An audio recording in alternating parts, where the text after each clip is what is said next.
So, to that end, we've talked about what capitalism is. We haven't talked too much about socialism yet. So, obviously, that's the name of this talk. So, that is our next goal here.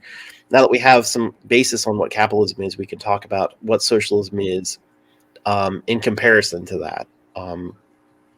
And I do want to note here that socialism is actually a very broad topic, and there's a lot of different tendencies and groups that will call themselves socialists, but they have some differences on exactly what sort of strategy or tactics they might use, for example.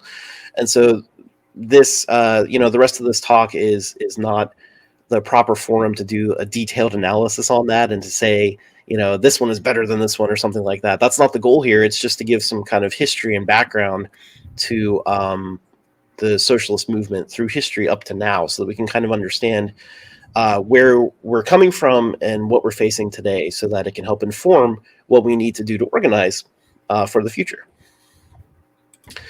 So let's start with one of my favorite folks, Eugene Debs, in American history, who was a big deal with the Socialist Party, was the Socialist Party presidential candidate for, I think, 5 different elections in the early 1900s. And was a really big figure in American socialism and labor and worker organizing.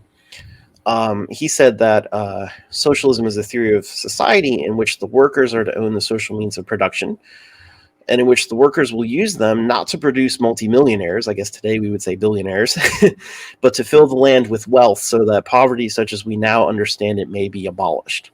And I think this is a really good short way to think about socialism, that we're talking about workers owning the means of production, which means having a democratic say in how things are done. So think back to those capitalist characteristics, right?